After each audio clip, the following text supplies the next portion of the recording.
4 macam buncit dan ternyata solusinya beda semua. Jangan sampai ketuker, karena kalau kalian ketuker udah pasti gagal dan terus buncit. So, geng buncit, mari merapat, kita harus tahu nih 4 macam buncit dan solusinya yang beda-beda dan disesuaikan dengan jenis buncit kalian semua. Let's go! Like whatever you will not make it, you will never get this crown. But it is these temptations that just want to shut you down. But wait, hey. Loh, siapa nih yang mengira buncit itu hanya karena lemak dan harus kalori defisit? Salah besar ya, salah besar. Karena buncit lemak hanya nomor 1 di sini. Masih ada 3 buncit lainnya. So, jangan lupa untuk tahu buncit 4 ini ya. Nomor 1, buncit lemak. Nah, biasanya buncit lemak ini dimiliki oleh orang yang overweight atau obesitas, atau bisa juga skinny fat, dimana kalian kurus tapi lemaknya sebetulnya banyak, terutama lemak di perut. Nah, buncit lemak ini disebabkan oleh kalori yang masuk itu lebih banyak dari kalori yang kalian keluarkan. Jadi bahasa kerennya ini kalori surplus ya, kebanyakan makan, geraknya nggak seberapa, aktivitasnya nggak seberapa. Nah, cara mengetahui kalian buncit lemak atau enggak, itu bisa kalian pencet nih.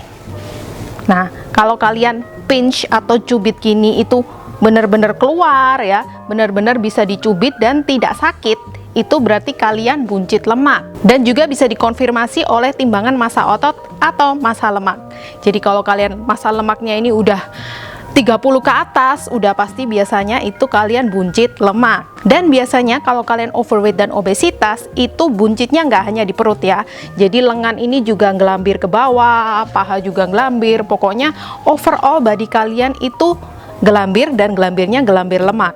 Nah, kalau kalian salah satu yang buncit lemak, kalian bisa melakukan 1, atur pola makan. Kalau kalian overweight atau obesitas, kalian bisa kalori defisit. Kalori defisit itu maksudnya kalori yang keluar itu harus lebih banyak, entah itu aktivitas, olahraga, jalan kaki, daripada kalori yang masuk. Jadi jangan sampai ini kebanyakan makan tapi nggak ada aktivitas. Kedua, olahraganya juga harus lengkap, jangan kardio doang, tapi kalian juga harus angkat beban, strength training, supaya otot kalian tidak hilang. Jangan sampai kalian turun berat badan nih, tapi yang turun massa otot, jangan ya. Jadi harus tetap olahraga. Next, kalian juga harus konsisten, karena biasanya orang kalau lemak tinggi itu memang butuh waktu yang lebih lama untuk menurunkan lemak. Ingat guys, lemak itu tidak gaib. Tidak tiba-tiba kalian 1 bulan konsisten terus langsung hilang, enggak ya. Itu butuh waktu berbulan-bulan, tergantung parahnya tingkat obesitas atau tingkat lemak kalian. Duh, nggak ada yang cepet, Tara. Nggak usah tanya berapa lama mbak, kira-kira nggak usah ya, kita jalani aja. Pola hidup sehat nih dinikmati, nanti hasilnya datang sendiri. Next, 2, buncit air. Oh bener, aku habis minum selalu buncit. Jadi gak boleh minum air ya? Oh, salah besar. Buncit air justru kita harus minum air lebih banyak. Ah, aneh banget logikanya.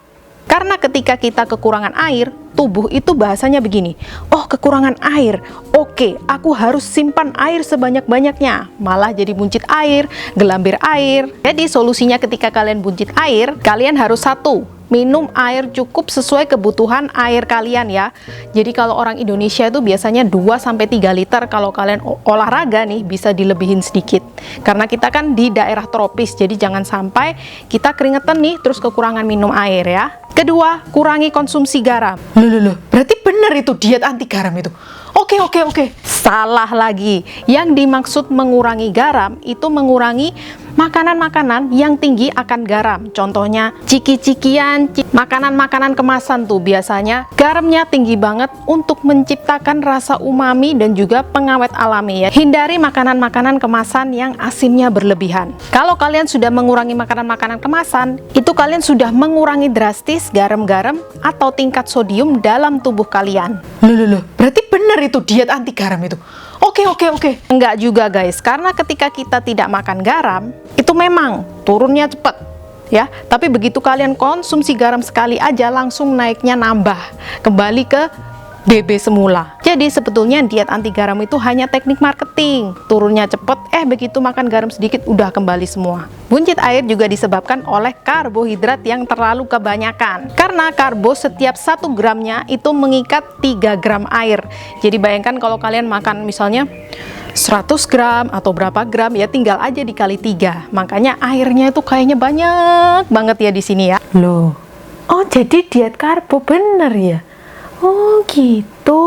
Ingat guys, tubuh butuh karbo, tapi jangan kebanyakan. Karena karbohidrat itu disimpan di hati dan otot yang menjadi sumber tenaga kalian. Kalau kalian tidak makan karbo, ya tidak punya tenaga, bahkan makanan ke otak aja kurang. Mau kalian jadi lemot. Ada 2 nih, kalau kalian itu tidak ngapa-ngapain, mager-mageran, karbonya bisa dikurangi. Kan berarti kita nggak butuh tenaga kan? Karbonya dikurangi, tetap makan ya, terutama karbo-karbo kompleks. Kedua, kalau kita kebetulan nih makan karbohidrat banyak, ya udah, karbohidrat tadi apa? Tenaga kan? Yuk dibuat yuk olahraga yuk, banyak banget. Jadi ketika kita tahu fungsi dari karbohidrat, kita bisa memanfaatkannya nih.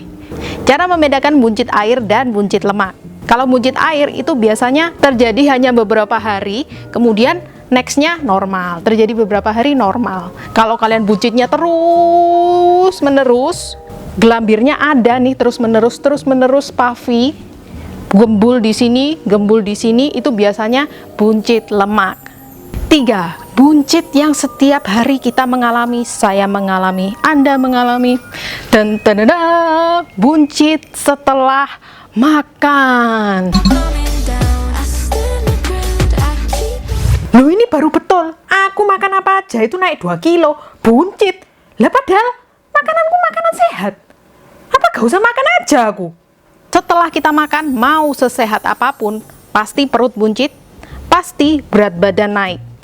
Berarti apakah kita tidak perlu makan? Mau makanan sesehat apapun, serendah kalori apapun, makanan itu memiliki berat. Bukan gitu? Misalnya nih kalian makan pisang 2 kilo, ya udah pasti kalian kalau timbang, ya timbangannya naik 2 kilo, kan pisangnya belum dicerna. Oke guys, so aku habis makan, dan tentu aja nih, lihat nih. Sama, aku juga buncit. Ini memang lebih buncit dari biasanya karena kemarin malam aku makannya asin banget, jadi ini udah buncit air plus buncit setelah makan ya. Nah, kalau dibuka sih sebetulnya masih six pack tuh. Masih ada garis-garisnya ya. Cuman ya memang karena isinya ada ayam, ada sop, kita minum air aja itu loh, isinya kan air ya. Tuh, kita buktikan bareng. Oke guys, di sini aku belum minum. Belum minum 54 kilo. Ini before ya. Belum minum. Kita minum nih. Ya naik dong. 0,5 kilo lah, apa airnya nggak ada beratnya. Nah, nanti makanan yang dicerna ini akan dirubah menjadi energi yang bikin jantung kamu berdetak, napas, hati dan ginjal kamu filter toksin. Bahkan kamu bisa berdiri nih loh, berdiri syuting kayak gini nih butuh kalori, butuh tenaga. Kalau enggak aku udah pingsan ke sini. Dan ingat, makanan itu memiliki satuan kalori. 2 kilo pisang dengan 2 kilo pisang goreng itu kalorinya beda. Tubuh taunya kalori. Kalau kalian kelebihan kalori, kalian bisa kayak yang nomor 1 tadi, buncit lemak. Semua orang ngalamin, termasuk aku. Aku kalau makan nih ya pasti tambah segini nih kira-kira ya. Loh kok masih six pack? Biasanya gitu ya. Loh kok masih six pack? Perut itu misalnya ada nilainya. Misalnya perutku nilainya 9. Kalau habis makan ya akan turun nih. Jadi nilainya misalnya 7 atau 6. Lah kalau kalian perut normalnya saja yang tidak ada isinya itu nilainya 6, tentu aja kalian setelah makan nilainya berkurang lagi. Itu hanya ilustrasi ya guys itu ya. Oke, next. 4. Buncit kembung. Ada loh orang gak buncit lemak, gak buncit air, tapi buncit udara. Di sini isinya gas ya. Penyebab buncit kembung itu ada beberapa. 1. Intoleransi atau alergi terhadap suatu makanan. Ingat guys, alergi itu nggak hanya gatel-gatel, bentol-bentol, tapi bisa juga terjadi di usus kita. Usus kita tidak bisa mencerna makanan tersebut, akhirnya mengeluarkan gas nih. Nah, solusinya kalau kalian itu tiap makan perutnya bergas, begah banget sampai kayak hamil gitu ya. Ingat, ini beda sama buncit yang nomor 3. Jadi ini benar-benar kayak kalian ususnya itu ada balonnya yang benar-benar wuh gitu. Nah, pertanyaannya, kalian alergi apa nih? Setiap manusia itu pasti punya alergi dan alerginya itu beda dari manusia lainnya. Jadi caranya kalian bisa tes lab biar tahu alergi apa. Nanti di situ dicek misalnya ayam, kuning telur, putih telur. Nah, sayangnya tes alergi ini memang mahal, harganya sekitar 8 jutaan. So, kalau kalian mau eksperimen pribadi, bisa juga. Caranya adalah mengenali tubuh kita. Misalnya nih, habis makan telur kok selalu buncit ya, selalu kembung ya. Nah, kalian bisa nih menghilangkan telur 3 hari aja dari diet kalian supaya kalian tahu nih, apakah betul saya alerginya sama telurnya. Dicek lagi, menghilangkan kuning telur 3 hari, apakah betul? Dan juga dicek juga, menghilangkan putih telur 3 hari dari diet kalian, dicek lagi betul atau enggak. 2, diet FODMAP. Nah, tipe FODMAP ini masih diteliti guys, nonton YouTuber luar negeri dan mereka sangat terbantu ketika melakukan diet FODMAP ini. Nah, kalian bisa tuh screenshot di Google, FODMAP, kalian cari, itu ada, biasanya ada hijau, ada kuning, dan ada merah. Kalau high berarti resikonya tinggi, kalau low berarti resikonya rendah. Cuman FODMAP ini aku belum terlalu mendalami ya, dan tidak perlu 100% kalian ikutin low semua. Pokoknya lebih hindari yang high aja. Oke, itu adalah 4 macam buncit kita, dan kita itu biasanya buncitnya nggak hanya buncit lemak doang, buncit air doang, tapi kombinasi.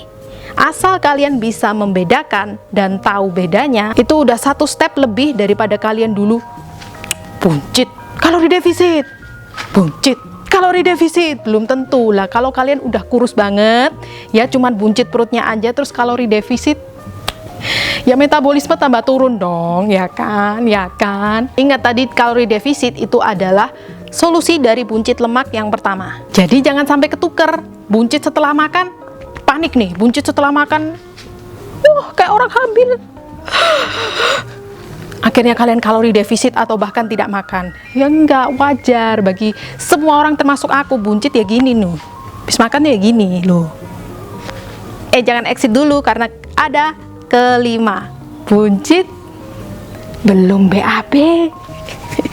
Iya guys, kalau kalian belum BAB tentu aja begah di sini ya, karena belum bisa keluar. Ya kalau sembelit ya, solusinya buat orang sembelit. Nah, tapi karena buncit BAB ini, aku yakin banyak kalian yang mengalami dan butuh satu video khusus. Aku bakal buatin ya apa caranya. Gimana caranya untuk menanggulangi sulit BAB ya, karena ini panjang banget dan pasti nggak cukup di video ini. Jadi I hope you guys enjoy this video. I hope you guys jadi nggak stres dengan buncit-buncitan, dan see you on my next video. Bye bye.